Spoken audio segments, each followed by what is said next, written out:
Well, we apologize for that break in transmission over technical issues. Currently, the entire nation has been thrown into shock over the passing of Senator Ifeanyi Patrick Ubah Ebubechukwu Nnewi.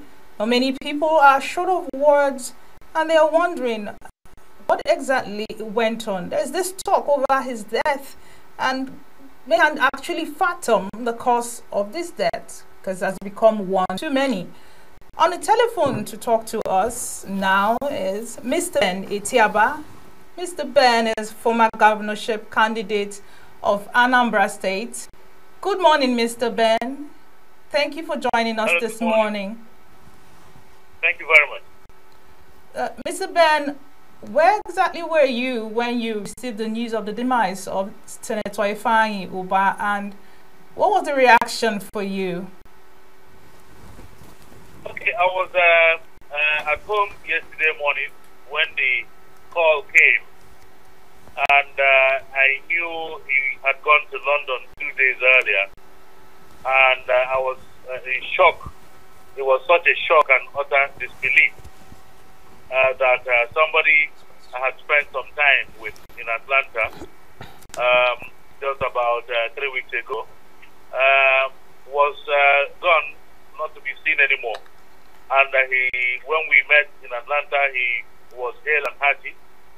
He was full of life, full of plans, and he was shocking, really. That's what I say. And that reminds me of what John Lennon once said, that life is what happens to you when you are busy making other plans. I feel sad this morning, just like I felt yesterday when I heard the news. Thank you very much, Mr. Ben. We do sympathize with the family, of course, and everyone. But I would like to ask a very good question. What is the implication of the senator's death to the Enugu people at large, the Igbo people rather, at large? Okay, I know you asked the question, but your voice is too low. Okay. Where I am, so I can hardly hear you. Okay, for you. A bit, please. Okay. So I was asking, what is the implication of the senator's death on the Igbo people? Okay, I believe that we have lost one of our strongest voices in the National Assembly. He was a fearless legislator. He was a grassroots politician. He was a great mobilizer of men and women in politics, and achieved a lot. I mean, he's not the first senator who passed since 1999. I tell you certainly that he's the best senator we've had since this political dispensation. He knew, he could feel the pulse of the people. He knew what the people wanted, and he knew how to deliver that to our people. So definitely he will be missed. We have lost a strong voice at the center. Very sad, I keep saying. All right, Mr. Ben, you were a close friend of the late senator, and he was quite outspoken in the House, in the Senate House. Were there some challenges you think he encountered during his time in the House? And could you elaborate on those challenges, if there were any? Well, it's difficult for me to know what challenges he encountered. But I do know that it wasn't easy for him to get back to the Senate. The battle for re-election was very tough, was a tough one. And eventually when he was pronounced the winner for a second term of office at the Senate, his mandate was challenged in court. So it took a few months before he was sure that the Senate was safe. Apart from this as the challenge, I'm not aware, and I was never one he would have confided in if he had any challenges. So that's all I could tell you. You know, that this what I've just mentioned was in the public domain at the time. All right, Senator, if I may, the late senator was known with a particular superpower of riding on not so known political parties in achieving victory. Can you just take us through that part of his life in achieving so much victory using political parties that are not so well known? Yeah, he was one of those who rode on the crest of a small political party to victory. All elections in Nnewi always went his way because he had a grip on the masses, like I said earlier, in my hometown, Nnewi. But Nnewi is one of the 7 towns that make up the Anambra South, 7 local governments that make up the Anambra South territorial zone. And he was able to translate his popularity locally to the neighboring local government. So he was able to win. He won on personal recognition. He won because the people were identified with him. They wanted him. He never won his elections because he was in any big party. Indeed, it would be safe to say that the big parties almost never wanted him.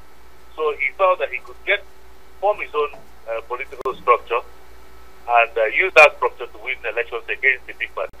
That he managed to do a number of times. But we should also not forget that he probably felt it was time now to go beyond the Senate and to ensure that he achieved it.